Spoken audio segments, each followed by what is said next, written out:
warahmatullahi wabarakatuh. Kebetulan di sini saya akan menjelaskan mengenai dari pengertian kurikulum itu sendiri sebelum kita membahas mengenai rekayasa dari kurikulum SMP ini.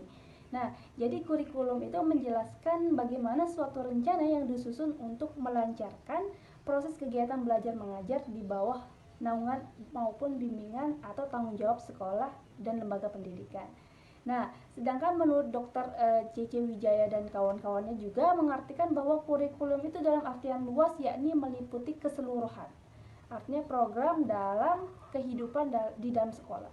Nah, yang menurut Kerr dan J.F. tahun 1968 juga pengertian kurikulum itu ialah sebuah pembelajaran yang dirancang dan juga dilaksanakan dengan individu serta juga kelompok baik itu di luar maupun di akademis.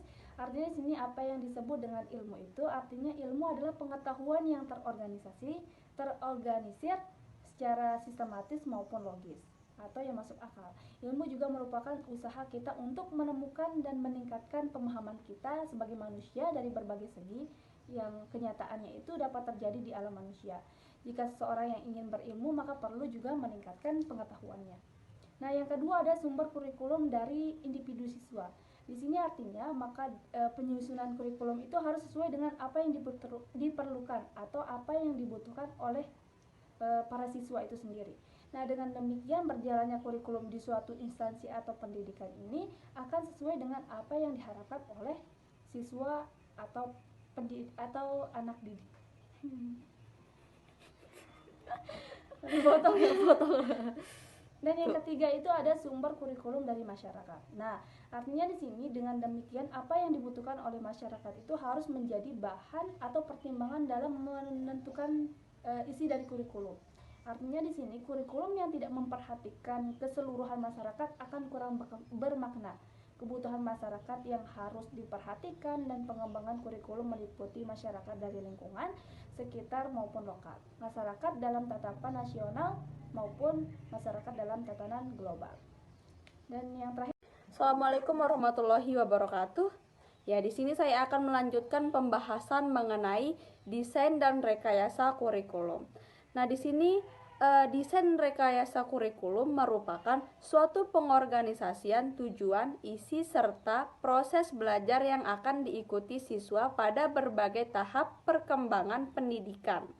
Dalam desain kurikulum akan tergambar unsur-unsur atau kurikulum, hubungan antara satu unsur dengan unsur lain, prinsip-prinsip pengorganisasian, serta hal-hal yang diperlukan dalam pelaksanaannya.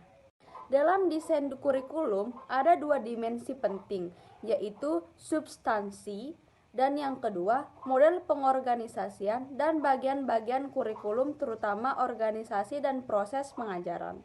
Ada dua hal yang perlu ditambahkan dalam desain kurikulum, yakni ketentuan-ketentuan tentang bagaimana penggunaan kurikulum serta bagaimana mengadakan penyempurnaan-penyempurnaan berdasarkan masukan dari pengalaman kurikulum itu dievaluasi, baik bentuk desainnya dan sistem pelaksanaannya. Rekayasa kurikulum berkenan dengan bagaimana proses kemungkinan kurikulum di sekolah, upaya-upaya yang perlu dilaksanakan pada pengelola kurikulum agar kurikulum dapat berfungsi dengan sebaik-baiknya. Berikut saya akan menjelaskan mengenai seluruh sistem rekayasa kurikulum menurut George A. Beacom. Mencakup 5 hal, yaitu yang pertama, arena atau lingkup tempat dilaksanakannya berbagai proses rekayasa kurikulum. Nah, yang kedua, keterlibatan orang-orang dalam proses kurikulum.